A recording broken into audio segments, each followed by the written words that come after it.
Hi viewers, welcome back to today trends. இன்றைக்கி நம்ம வீடியோவில் பார்க்க போகிறது என்னென்னா, நம்ம பாரதி கண்ணம்மா சீரியலோட கண்ணம்மா என்ன சொல்லியிருக்காங்கன்னா, எல்லா புகழும் மீன் கிரியேட்டர்ஸ்க்கு தான் அப்படின்னு சொல்லியிருக்காங்க.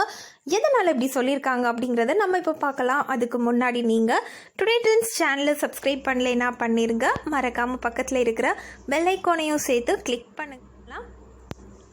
விஜய் டிவியில் டெலிகாஸ்ட் ஆகிற சீரியல் தான் பாரதி கண்ணம்மா சீரியல்க. இந்த சீரியலுக்கும் ஃபேன்ஸ் நிறைய பேர் இருக்காங்கன்னே சொல்லலாம். அண்ட் இந்த சீரியலில் கண்ணம்மா ரோல் ப்ளே பண்ணியிருக்கவங்களோட ரியல் நேம் வந்து ரோஷினி. இவங்க வந்து ஆக்சுவலாக சென்னை பொண்ணு தான். பொதுவாக சீரியலை பொறுத்த வரைக்கும் எல்லா ஹீரோயின்ஸுமே வந்து பாம்பே இல்லைன்னா கர்நாடகா இல்லை அப்படின்னா கேரளா இந்த மாதிரியான பிளேசஸ்லேருந்து தான் வந்திருப்பாங்க. பட் பாரதி கண்ணம்மா சீரியலை பொறுத்த வரைக்கும் இதில் ஹீரோயினாக ஆக்ட் பண்ணியிருக்கிற நம்ம ரோஷினி வந்து சென்னை கேர்ள் தான். இவங்க பிறந்தது, படித்தது, வளர்ந்தது எல்லாமே சென்னையில் தாங்க. அண்ட் இவங்க ஃபர்ஸ்ட் வந்து சினி ஃபீல்டில் என்ட்ரி ஆனது வந்து இந்த சீரியல் மூலமாக தான் என்ட்ரி ஆயிருக்காங்க. ஆக்சுவலாக வந்து இவங்க எம்பிஏ முடிச்சிருக்காங்க. எம்பிஏ முடிச்சு இவங்க வந்து இன்வெஸ்ட்மெண்ட் பேங்கிங் செக்டரில் ஒர்க் பண்ணிட்டு இருந்திருக்காங்க. ஆனால் ஏதோ தெரியல, எனக்கு அதில் இன்ட்ரெஸ்ட் இல்லை அப்படின்னு சொல்லிட்டு அதில் இருந்து பாதிலே வந்து ரிசைன் பண்ணிட்டு வந்துட்டாங்க. அந்த டைமில் இவங்களுக்கு மாடலிங்கில் ரொம்பவே இன்ட்ரெஸ்ட் இருந்திருக்கு. ஸோ அதுக்கப்புறமா தான் வந்து இவங்க பாரதி கண்ணம்மா சீரியலில் வந்து இன்ட்ரடியூஸ் ஆனாங்க.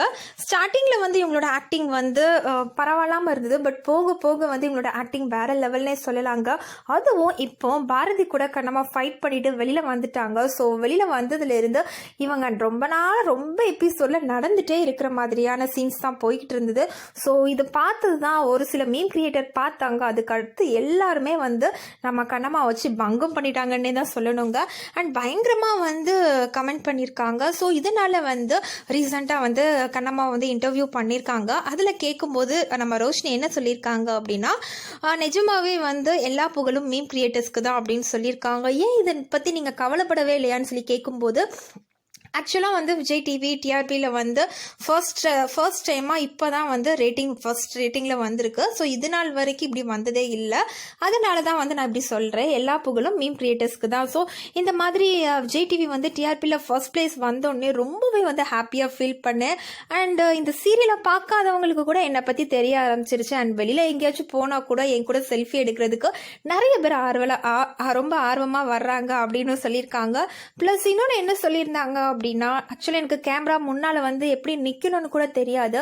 பட் நான் ஃபர்ஸ்ட் டைம் வந்து பாரதி கண்ணம்மா சீரியலில் தான் வந்து கேமரா முன்னாடி நின்று, இருந்தாலும் இன்னைக்கு இந்த அளவுக்கு நான் வளர்ந்துருக்கேன்னா அதுக்கு காரணம் ஃபேன்ஸான நீங்கள் தான் அப்படின்னு சொல்லிட்டு ரொம்பவே மெல்டிங்காக பேசியிருக்காங்க. நம்மளும் வந்து நம்ம ரோஷினிக்கு சப்போர்ட் பண்ணலாம். இது போன்ற மேலும் பல ட்ரெண்டிங்கான சுவாரஸ்யமான தகவல்களை பெற நீங்கள் இந்த வீடியோவை லைக் பண்ணுங்கள், ஷேர் பண்ணுங்கள், மறக்காம சேனலை சப்ஸ்கிரைப் பண்ணுங்கள். தேங்க்யூ.